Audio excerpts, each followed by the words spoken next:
And we now turn to one of the world's most geopolitically charged hubs, Taiwan, where a popular Chinese app has come under fire over serious security fears. Taiwan's Interior Ministry has announced that it will suspend access to the Chinese social media platform RedNote for 1 year, alleging that the app poses significant security risks. RedNote has around 3 million users in Taiwan. The move comes after a probe identified more than 1,700 fraud cases since 2024. The ministry said RedNote was linked to fraud schemes that caused losses of more than $7.9 million. It also stated that RedNote failed to meet all 15 criteria in a government cybersecurity assessment, raising red flags about its security and compliance standards. The ministry claimed it had reached out to RedNote's parent firm based in Shanghai back in October, demanding concrete measures to ensure user data security and legal compliance. The company, however, did not respond, leaving authorities with no choice but to take action.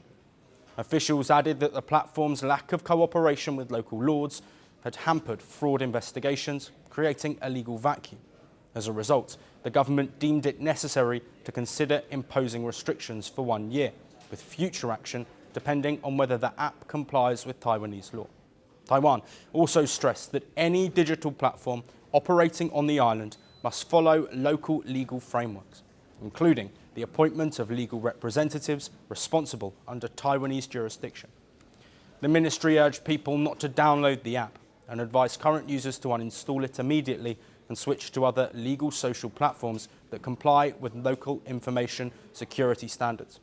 Taiwan's largest opposition party, however, has slammed the move as nothing short of digital censorship, warning that blocking RedNote for a year is a dangerous restriction on internet freedom, and claimed that the government is using national security as a cover to limit free speech. Opposition leaders added that many users are already asking how to quote-unquote climb the firewall, a term popular in mainland China for using VPNs to bypass censorship, suggesting that people may try to access the app despite the ban in the future. What's worth noting is that RedNote has also run into trouble at home.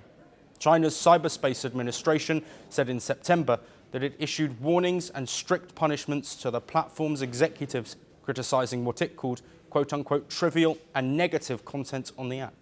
Earlier this year in January, the app saw a surge in users in the United States when Americans feared that TikTok could be banned under US national security laws. Meanwhile, the Shanghai-based company behind RedNote is growing at a stunning pace. The company expects its profits to nearly triple by 2025, potentially hitting around $3 billion, and was recently valued at around $31 billion and still privately held, with major backers including HSG and Alibaba.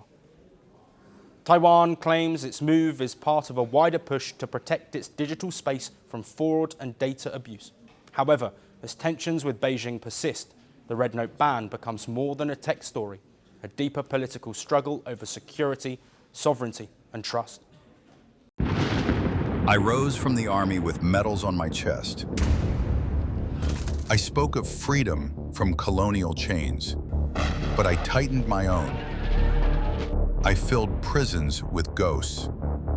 Nearly 500,000 people were butchered under my rule, and I trusted only my paranoia. I gave myself grand titles. I claimed to be Africa's strongman. History calls me something else, the dictator. Who am I?